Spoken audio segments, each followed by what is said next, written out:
Hey, what's up, everybody? Welcome to my review. This time is of the Figma Kasumi from Dead or Alive 5 Final Bout, Player 2 color. So, let's get started. First and foremost, I want to start by saying it's been a while since we've gotten any Dead or Alive merchandise ever.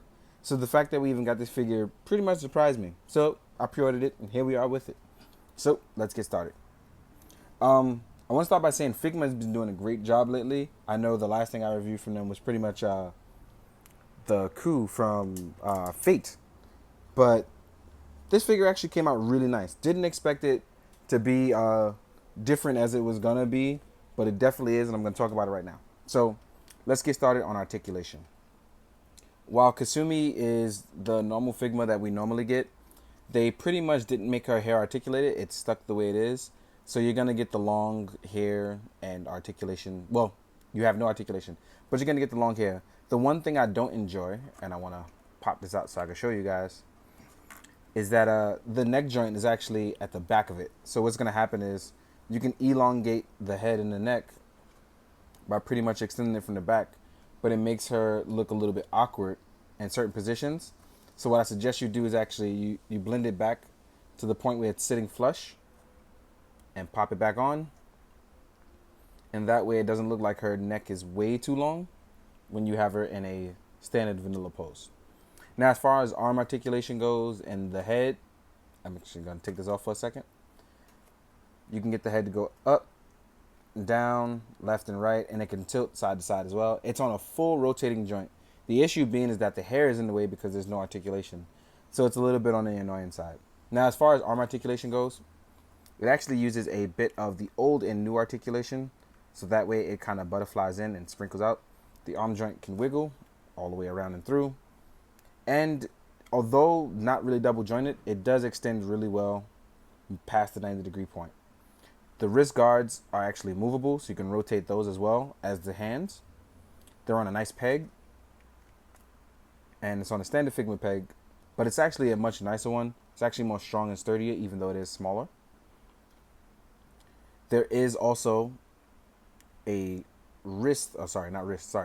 there's also a bit of biceps, well, sorry, not bicep, but forearm swivel right here in the arms. One of the things that I do want to point out, and this is the gimmick on her, just like on Dead or Alive, there's an inward joke that you can actually make breast bigger, and they made that here. As you can see here, she already has a large chest, but what you can do is you can actually extend it out to make it further and bigger. I don't know if you saw that, but you can pop in and pop out. So you can actually make them a tad bit bigger. I don't know why I know why that gimmick is there, but it is what it is. Next up, in terms of waist articulation, you can actually swivel a little side to side and rotate. You can't go full all the way down, but you do get enough articulation to do enough ninjutsu moves from her moveset, like in the game. Then she has her kunai on the back. Sorry, not kunai. She has her short sword on the back. It is a part swapper. It's not a full blade here. And there's also an extension piece for the rope pieces here. That's also for part swapping. As you can see here, when you swap it out, let's say you want to take out the sword and you part swap, you swap here with the actual blade. Sorry, I have it upside down. So you're going to swap with the actual blade so that it has it in hand. We're going to leave that off for a second. Next up, we have the leg articulation. That being said, now, normally with Figmas, the leg articulation is where things get wonky for me, but she actually has a really strong leg articulation to the point where she can actually balance as well on one foot, and I want to point that out by making sure I can show it on camera. I don't want it to be one of those things where I say it and I can't really do it. So let's point this out and make it happen.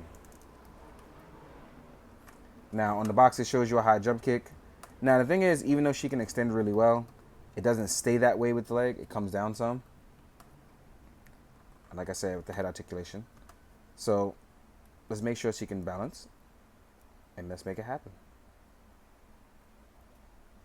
Let's see if I can get it to do it while on camera and not just taking a picture of it. So yeah, as you can see, the balance is there. Took me a little bit, but it's definitely manageable. I wish... See, and then she fell. I do wish the waist could stay a little bit better, and I'm going to talk about that in a second.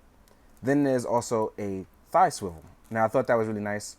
where her leggings begin, you can actually rotate the thigh left and right. So you can actually get a better range of articulation. And as you can see here, there is a nice, really nice ankle pivot, as well as thigh pivot as well, to the point where she can do upper knees. Well, she can attack you with upper knees. And then the legs come off very easily, and I'll talk about that in a second. So,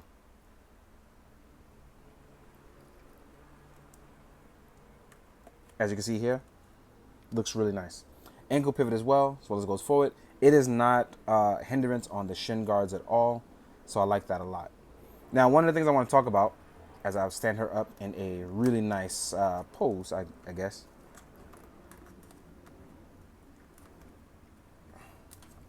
Let's get her in a nice pose. So let's leave it like that.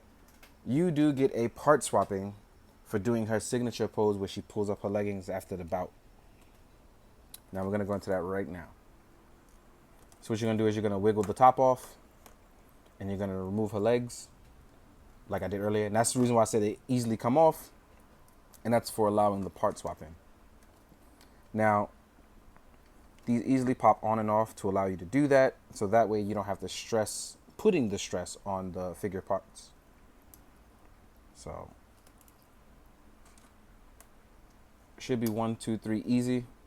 And the reason why that is because it gives you, as well as swapping out the head.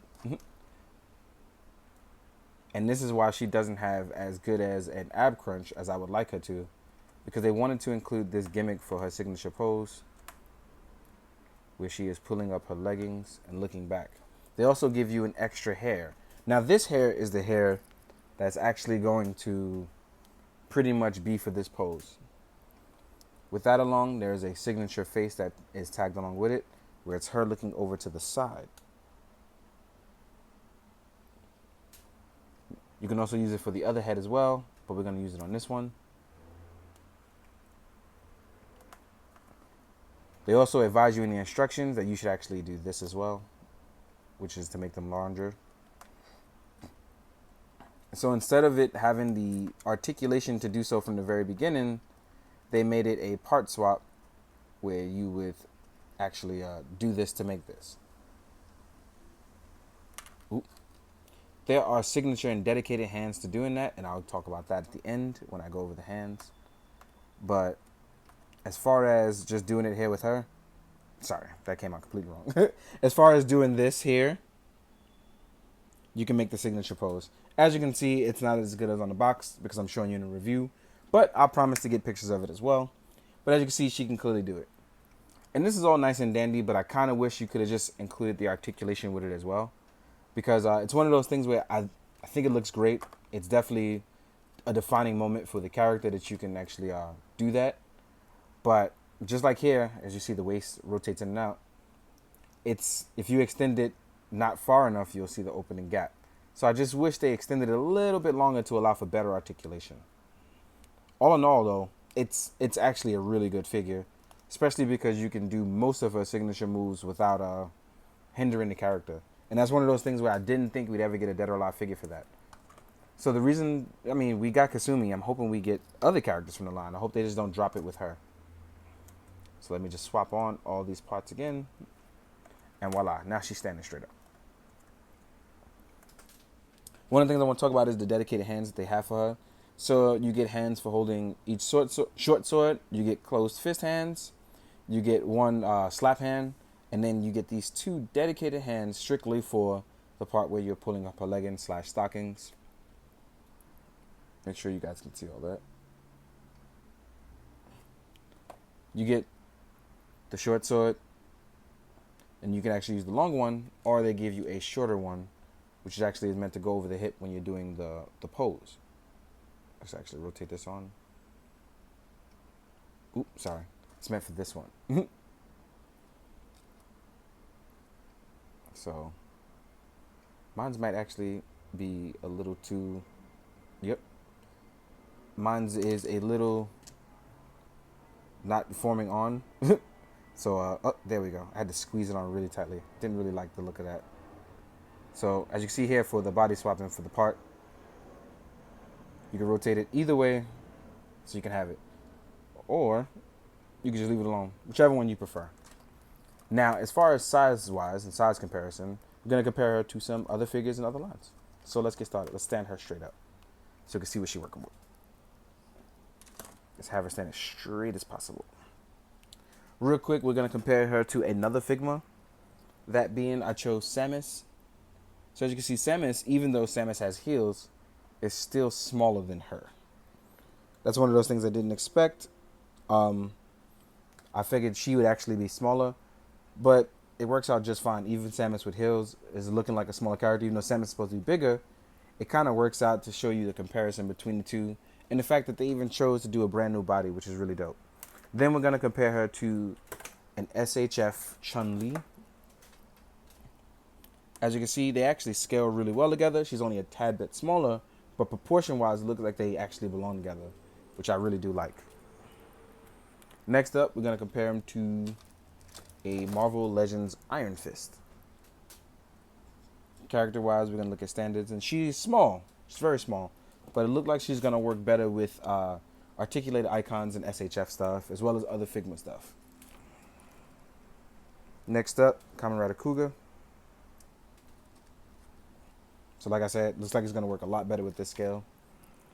1000 Toys Carb.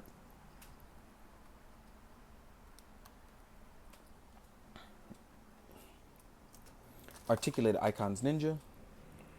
So Ninjas vs. Ninja is definitely going to happen here.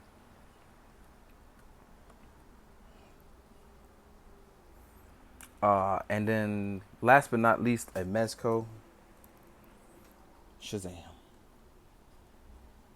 She's tiny compared to the Shazam, but it works out. So all you guys that part swap bodies for Figmas, things like that, this is obviously a character to use because the head sculpt is really good, close to its video game counterpart, with the exception of when they added all the crazy realism for Final Bout. But if you're going for classic Dead or Alive look, even though it says Dead or Alive 5, it's definitely more towards the earlier Dead or Alive stuff. All in all, good figure. We really like to see more from the Dead or Alive franchise and not just one character and then moving on. I'm really looking forward to it, especially because I know a lot of people still play Dead or Alive, so I'm hoping to see more. In the meantime, guys, hope you found this informative, and I hope you enjoyed. Hope you do good, be good, drink your water. Be safe, guys. Later.